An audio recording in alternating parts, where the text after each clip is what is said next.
साथियों नमस्कार। आज हम एकादशी के व्रत पर चर्चा कर रहा हूँ। अतः हमारे इस RKC पंडित जी शिवभक्त चैनल को सब्सक्राइब कर लाइक एवं शेयर अवश्य करें। आज हम एकादशी देवी का प्रादुर्भाव मार्गशीर्ष मास के कृष्ण पक्ष में हुआ है।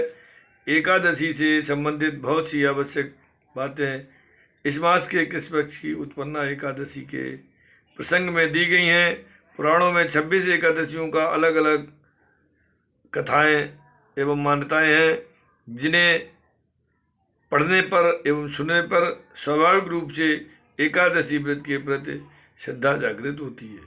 अतः यहाँ इन 26 एकादशियों की कथा को पद्म पुराण के आधार पर प्रस्तुत किया जा रहा है। अतः सभी भक्तगण इसे सुनकर अवश्य ही लाभान्वित होंगे और जीवन पर्यंत तक एकादशी व्रत का संकल्प करके स्वयं को कृतार्थ करेंगे। तो साथियों, आज हम श्रावण मास कृष्ण पक्ष की कामिका एकादशी का व्रत एवं महत्व पर चर्चा कर रहे हैं, जो 13 जुलाई सन 2023 दिन गुरुवार को पड़ रही है। युधिष्ठिर ने कहा, गोविंद वासुदेव, आपको नमस्कार है। श्रावण के कृष्ण पक्ष में कौन सी एकादशी होती है, उसका वर्णन कीजिए। भगवान श्री कृष्ण बोले, राजन सुनो, मैं तुम्हें एक पापनाशक उपाख्यान सुनाता हूँ, जिसे पूर्व काल में ब्रह्मा जी ने नारद जी के पूछने पर कहा था। नारद जी ने प्रश्न किया कि भगवान कमलासन, मैं आपसे यह सुनना चाहता हूँ कि श्रावण के कृष्ण पक्ष में जो एकादशी होती है उसका क्या नाम है, उसके कौन से देवता हैं और उससे कौन सा पुण्य होता है। प्रभु यह सब बताइए। ब्रह्मा जी ने कहा, नारद सुनो, मैं संपूर्ण लोगों के हित की इच्छा से तुम्हारे प्रश्न का उत्तर दे रहा हूँ। श्रावण मास में जो कृष्ण पक्ष की एकादशी होती है उसका नाम कामिका है। उसके स्मरण मात्र से वाजपेयी यज्ञ का फल मिलता है। उस दिन श्रीधर, हरि, विष्णु, माधव और मधुसूदन आदि नामों से भगवान का पूजन करना चाहिए।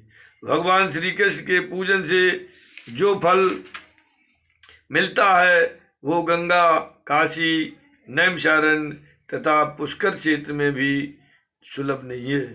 सिंहराज के बृहस्पति होने पर तथा व्यतिपात और दंड योग में गोदावरी स्नान से जिस फल की प्राप्ति होती है, वही फल भगवान श्री कृष्ण के पूजन से भी मिलता है।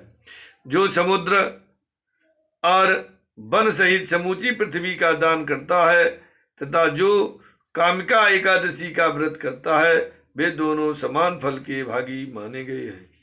जो ब्याई हुई गायों को अन्यान्य सामग्रियों सहित दान करता है, उस मनुष्य को जिस फल की प्राप्ति होती है, वही कामिका का व्रत करने वाले को मिलता है। जो नरश्रेष्ठ श्रावण मास में भगवान श्रीधर का पूजन करता है, उसके द्वारा गंधर्वों और नागों सहित संपूर्ण देवताओं की पूजा हो जाती है। अतः पाप भीर मनुष्यों को यथाशक्ति पूरा प्रयत्न करके कामिका के दिन श्री हरि का पूजन करना चाहिए। जो पाप रूपी पंख से भरे हुए संसार समुद्र में डूबे रहे हैं, उनका उद्धार करने के लिए कामिका का व्रत सबसे उत्तम है। अध्यात्म विद्या प्राण पुरुषों को जिस फल की प्राप्ति होती है, उससे बहुत अधिक फल कामिका व्रत का सेवन करने वालों को मिलता है। कामिका का व्रत करने वाला मनुष्य रात्र में जागरण करके न तो कभी भयंकर यमराज का दर्शन करता है और न कभी दुर्गत में भी पड़ता है। लाल मणि, मोती, बैदूरी और मूंगे आदि से पूजित होकर भी भगवान विष्णु वैसे संतुष्ट नहीं होते जैसे तुलसी दल से पूजित होने पर होते हैं। जिसने तुलसी की मंजरियों से श्री केशव का पूजन कर लिया है, उसके जन्म भर का पाप निश्चय ही नष्ट हो जाता है। जो दर्शन करने पर सारे पाप समुदाय का नाश कर देती है। स्पर्श करने पर शरीर को पवित्र बनाती है। प्रणाम करने पर रोगों का निवारण करती है। जल से सींचने पर यमराज को भी भय पहुंचाती है। आरोपित करने पर भगवान श्री कृष्ण के समीप ले जाती है और भगवान के चरणों में चढ़ाने पर मोक्ष रूपी फल प्रदान करती है। उस तुलसी देवी को नमस्कार है।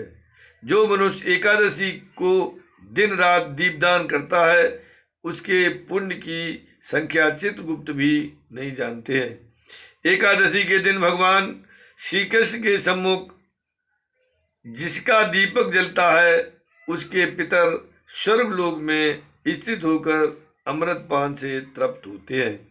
घी अथवा तिल के तेल से भगवान के सामने दीपक जलाकर मनुष्य देह त्याग के पश्चात करोड़ों दीपकों से पूजित हो स्वर्गलोक को जाता है। अतः भगवान श्री कृष्ण कहते हैं, युधिष्ठिर, यह तुम्हारे सामने मैंने कामिका एकादशी की महिमा का वर्णन किया है। कामिका सब पातकों को हरने वाली है, अतः मानवों को इसका व्रत अवश्य करना चाहिए। यह स्वर्गलोक तथा महान पुण्य फल प्रदान करने वाली है। जो मनुष्य श्रद्धा के साथ इसका महत्व श्रवण करता है वो सब पापों से मुक्त हो श्री विष्णु लोक में जाता है। तो साथियों, इस कथा को बार बार अवश्य सुने।